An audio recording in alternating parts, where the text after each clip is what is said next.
good morning, or perhaps good afternoon, good evening, or even possibly good night if you're watching this right before you decide to head off to bed. Today I'm going to talk about how to stop destroying value as a leader by focusing on 6 key leadership disciplines.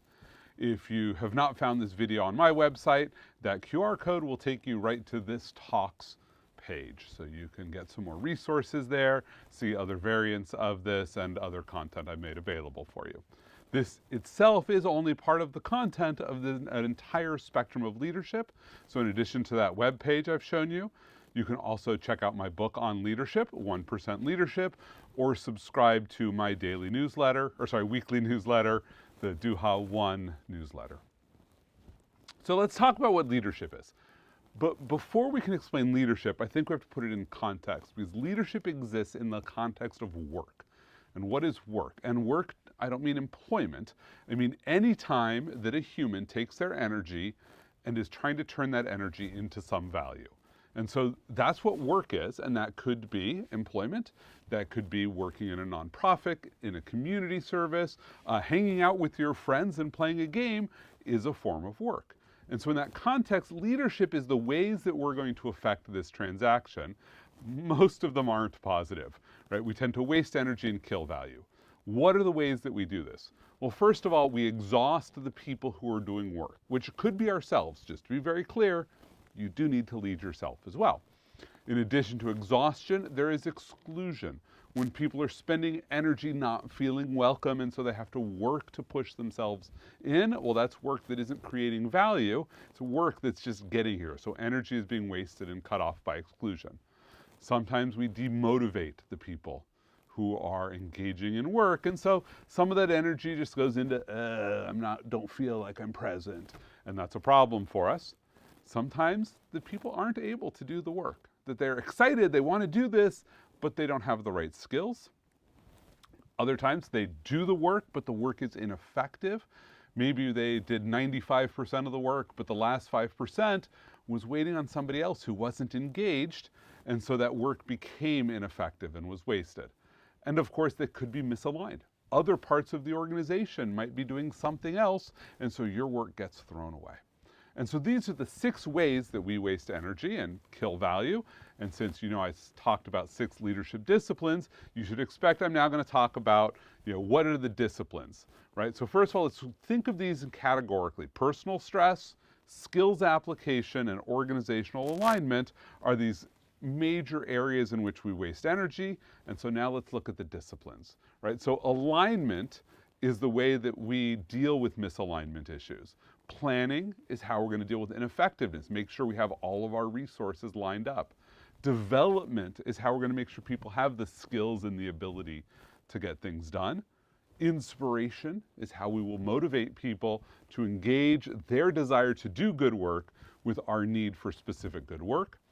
Inclusion is how we deal with the forces of exclusion. And finally, wellness is how we're going to deal with exhaustion. So these are our 6 key leadership disciplines in which we need to develop skills. Now, roughly speaking, we can think of those as falling into the categories of authority. What people often call leadership is really just authority, right? You have a large organization that works for you, and so you're responsible for planning and alignment.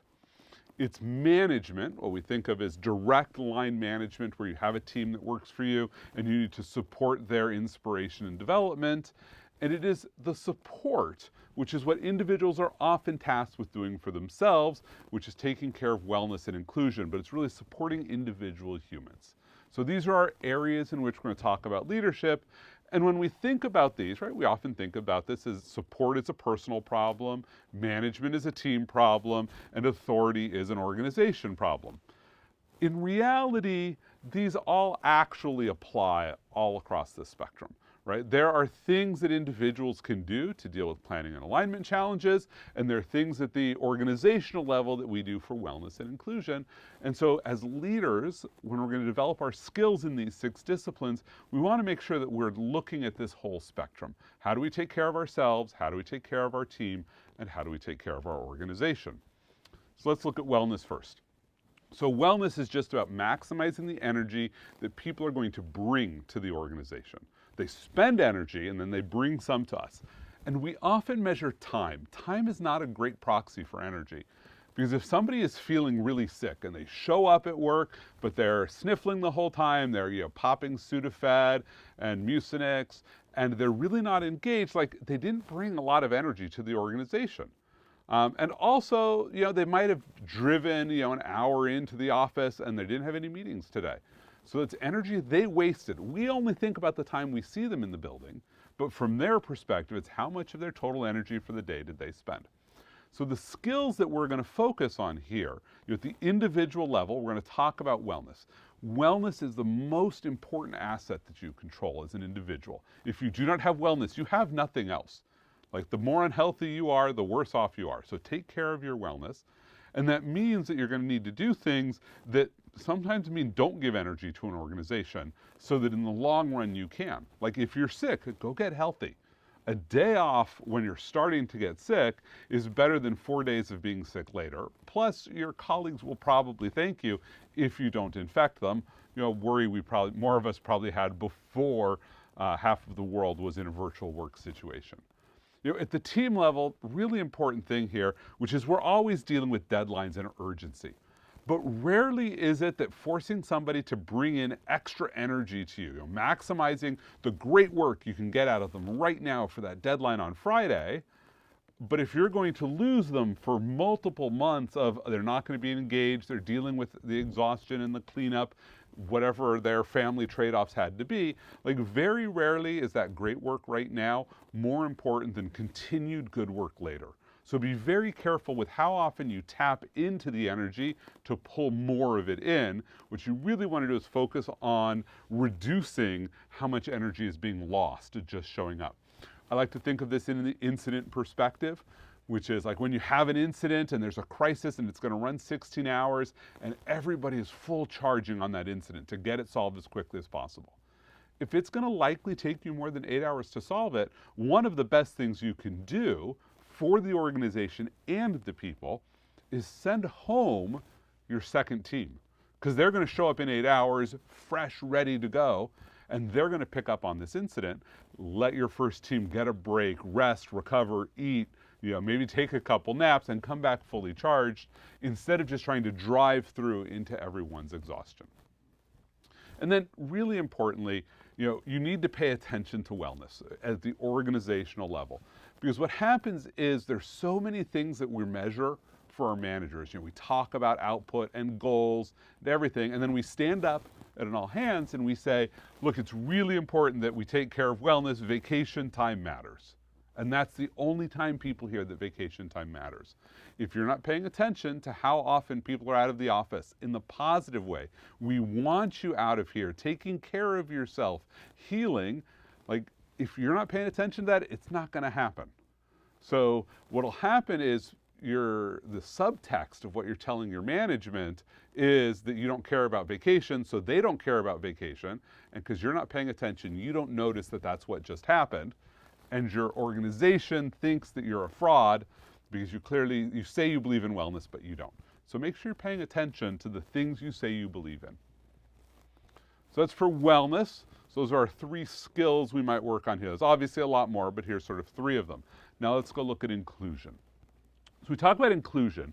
Inclusion is just reducing the energy costs that people pay just to exist in the space.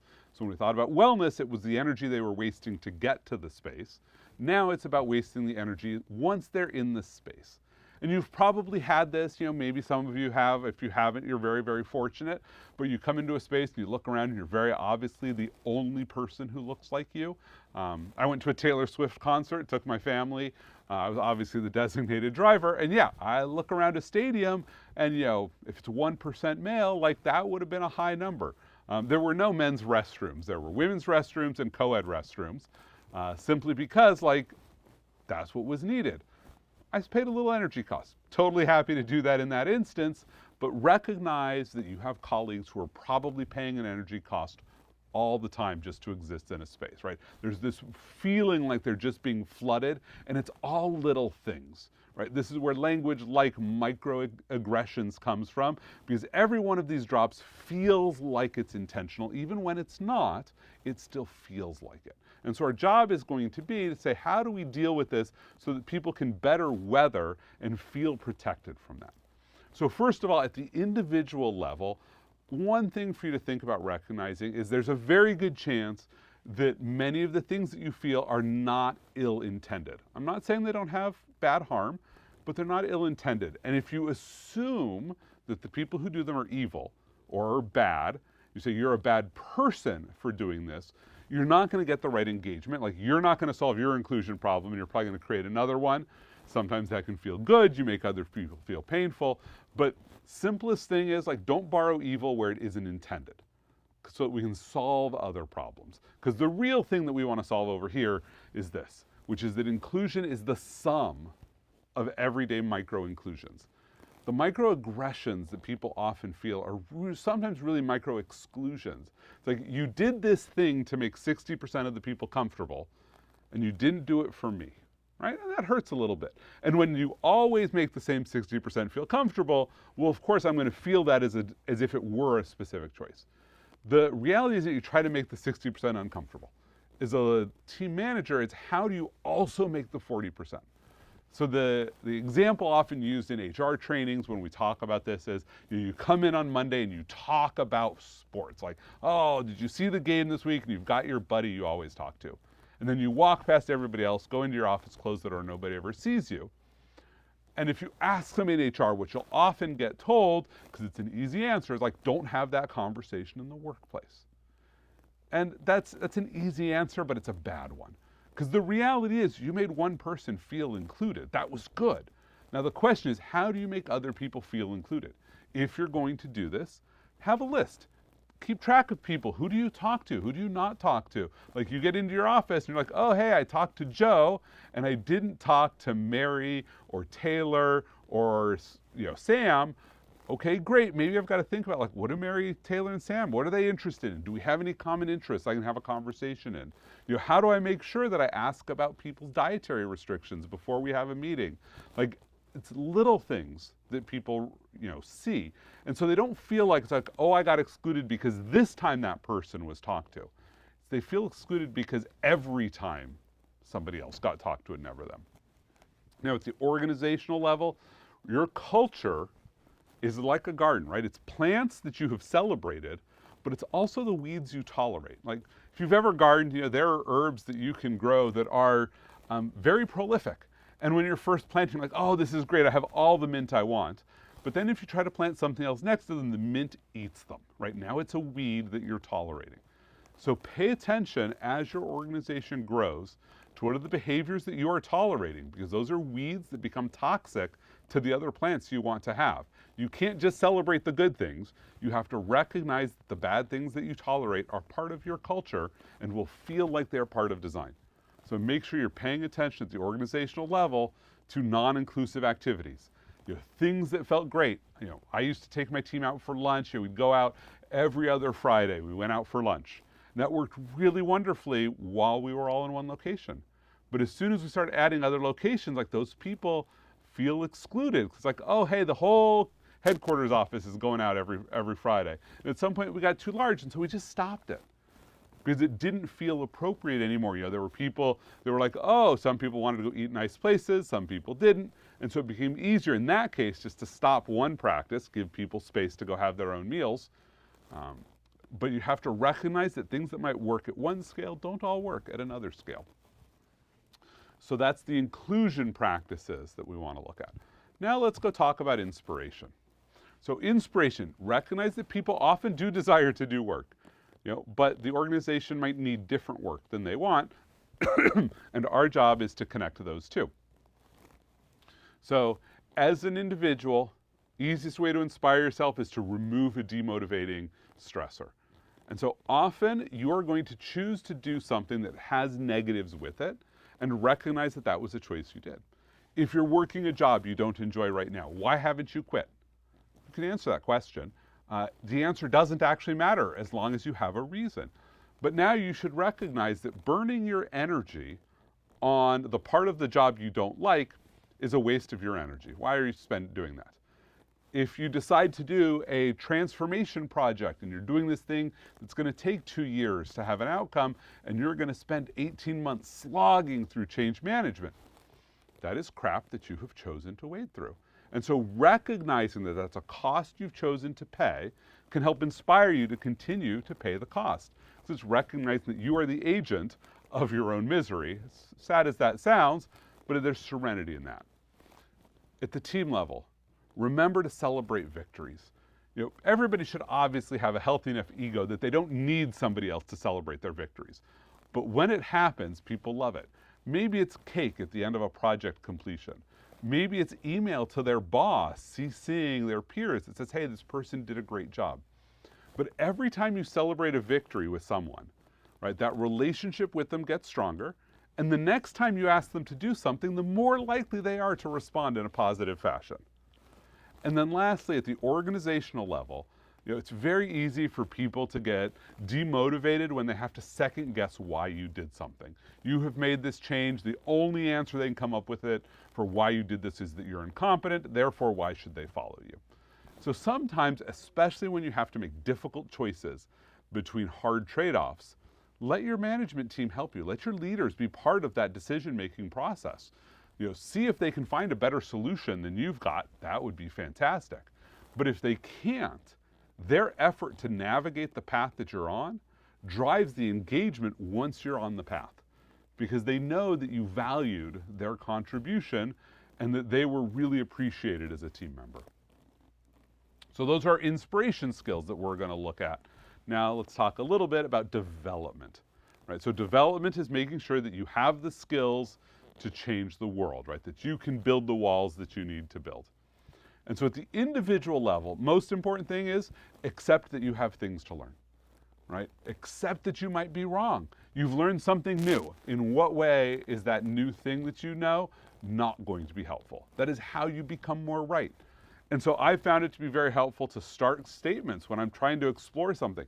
Maybe I'm wrong, but, right? And now, this thing that I think, especially if it feels really novel, because maybe I had a useful insight, but I was a little too broad. But if I went out and I pushed that whole thing, somebody's just going to shoot me down. But if I say, I might be wrong, but I'm seeing something that suggests this, we can get to a conversation. Be willing to fail at things so that you can learn how to do them better. If you want to become skilled, it requires accepting that you are unskilled and you will do unskilled things. The team level, remember when you give feedback, that the easiest way to give feedback is to pretend that you were the other person and give feedback to yourself. That's the easiest way to give feedback. It is an awful way to receive feedback, because the other person's sitting here going, what is going on? Why do you think I did it like that? Like, this doesn't make any sense, because you don't understand the other person. So you're giving them feedback, and your feedback is basically, I don't know why you were stupid and did this thing, because I never would have done that thing, instead of you trying to figure out what they did. So I'm a big fan of the EEC model, but even changed up a little bit. So EEC is evidence, experience, change. You tell someone what the evidence is that you're giving them feedback on. Experience, how did you or the people in the room experience what they did? And change, what they should change in the future. I'm a fan of just E and E. Let me hold up a window, because I'm going to look through you. So now I'm actually going to give you a mirror, obviously. But I want to tell you through the window, here's what I saw, and here was my experience. Now, once you believe me, and you say, I want to make a change, what should I do? Now I can make change suggestions. But until you believe in that experience, we shouldn't talk about change, because it's not going to be an effective place to have a conversation. And lastly, and this is a place where I think a lot of organizations fail, performance development should go to everyone on your organization, not just your top performers get some rewards and perks and they get to go to extra trainings that don't do anything for them, and your low performers get put on performance improvement plans and managed out of the company. The 80% in the middle is where the bulk of your work is getting done. So for everybody in your organization, what is their performance development plan? What do they need to do to be ready for 2 jobs from now, and how are you getting them those opportunities? Because that is where your retention is going to come in. The people that you're investing in that are not necessarily, the easiest fit for every opportunity that shows up, so they're not getting all these advancement opportunities, but they're ready for advancement, they want to learn, and you're going to invest in them. So make sure you're applying performance development to everyone on your team, not just to your outliers. Those are going to be our development skills. So now let's talk a little bit about planning. Now, planning is making sure that you don't waste work, and that when you have opportunities for new work, you seize them, and so you get more work done. You create more value. So as an individual, I think this is one of my favorites, which is, it does not matter why you're on the outside of an airplane, you still need to have a parachute. So the core skill in planning is making sure that you have prepared for lots of different contingencies. I like to think of this as building yourself the tools so that when you come to a canyon, you can quickly build a bridge because you have a bridge building kit with you. Because you've always built that, because it's made up of some standard tools. So always just be prepared. What could happen? How do I get ready? This could be as simple as, if you're in a job right now, you're going to get laid off one day, or you're going to quit. In either way, you need to be thinking about, what does your resume look like? What does your next job look like? Are you doing a career transition? And so you should start making those plans now. Because what will happen is someday you'll be surprised. Your company will call you in and say, hey, we're laying you off. And the next day, you're going to be a month ahead of everybody because you've already made the plan for what you were going to do on that day. Now, hopefully you'll mostly use this inside your organization. Hey, there was an incident, we need to go deal with problem X. You've already thought about problem X. You already have a plan for what to execute on, and you're gonna go do that. Now, at the management level, once you're working in a team, recognize you can get trapped in analysis paralysis. There is no such thing as a perfect plan, and the more you try to get to a perfect plan, the more energy you are going to waste. People are gonna start working different variations of that plan. So at some point, you just have to pull the plug and execute and say, we are done planning, now we're going to go do. We'll keep an eye on the environment, but we've got what looks like a best plan so far, and we would rather have that tomorrow than an even better plan never. And then finally, if you find yourself jumping from crisis to crisis, start to figure out, how do you avert future crises? What is the work that is common among them that would make your life easier? Because crises are the things that disrupt our plans. And if we're always jumping from them, then we don't get to do planning. The world is doing our planning for us, and that's not a place we want to be in. So think about how you avert your future crises so that you aren't spending all of your time fixing crises. And then finally, let's talk about alignment over there. Obviously one of the places we want to work with our peer stakeholders. We want to keep teams within an organization from working at cross purposes with one another so we can all stay on the road. So at the individual level, we need to know what the vision is. And the way to think about vision is who you're going to be when you get to your destination. Mission is the path we're going on. But vision is who we're going to be, because there's choices we don't want to make. And so you want to be able to test as you're doing things. Does this fit with the vision of what we want to do? And it's not going to be perfect. If everybody's testing against the same vision, that doesn't mean they're guaranteed to stay aligned. But it will prevent some really awful misalignments where you do things to your customers that obviously you shouldn't do. So make sure you know what the vision is for where you want to be and who you want to be. At the team level, we often talk about, you don't have to outrun the bear, you just have to outrun the slowest person. No, you have to outrun the bear. But you need to not outrun your friends. If you're out camping with somebody and a bear shows up and they go taking off into the woods first, and they never check to see if you're all right, you are never going camping with them again. And so the business parallel is when the situation changes and you need to move quickly, don't move faster than your allies, right? Find your allies, let them know the situation has changed, make a plan together so you move together. Because the instant that you abandon them, you see that the writing's on the wall, you drop work on a project, you look great, they look like they're slow, well, the next time you need to do a project, they are not working at your purposes. But pay attention to that. And at the organizational level, similar to paying attention to the gorilla, you need to sometimes just keep your hand on the wheel to make sure that the things that you think are happening are actually happening.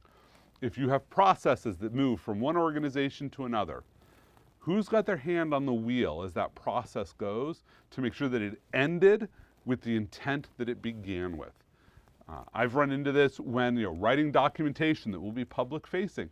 You should only have one person who's in charge of writing the document. They should shepherd it all the way through legal and marketing and everybody who's going to review it. If you just write it once, throw it over the wall, and everybody just gets to edit it, what comes out of the end doesn't really look like what started, and not in a really helpful way. So make sure that you drive your processes from end to end, that you know exactly what you're going to get out of them. So these are our 18 core skills that we're looking at across these 6 disciplines: wellness, inclusion, inspiration, development, planning, and alignment, looking at both personal and team and organizational leadership. These are obviously not the only skills here, but your goal here is to minimize how much energy you waste as people are moving through this path of spending energy to create valuable work. And those are going to be your core leadership skills. Now, it's going to be easy to sometimes look at this and say, well, I want to focus, right? I see myself as a servant leader. I focus heavily on supporting my people, or maybe I'm an authentic leader who's focused on inclusion and inspiration.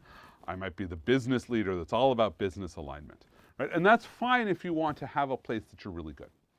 But the challenge is, if you're that business leader focused on alignment and your organization is awful and you're exhausting and excluding people, it doesn't matter if you can maximize the alignment value if you're not getting any energy past here. And conversely, you can be the best servant leader ever, but you're ineffective because you don't have great planning, you don't have great alignment. You need to have a little bit across everything here. It's the same challenge you have. Like, you should have skill balance, right? When you want to manage a crisis, you should have technical skills to do things and people skills to change the world through others and process skills to keep the world changed. Well, you're going to do the exact same thing here with leadership. You're going to have support skills to increase the team energy, management skills to increase the team's output, and authority skills to increase the team's effectiveness. And it's that combination of energy, output, and effectiveness that makes for powerful leaders, because you're taking the energy that is entrusted to you and you are delivering great value. So again, if you want more content like this, here's the Talks webpage. You can go read my book, or you can check out my weekly newsletter giving you short, easy to consume leadership tidbits. Thank you very much, and have a fantastic day.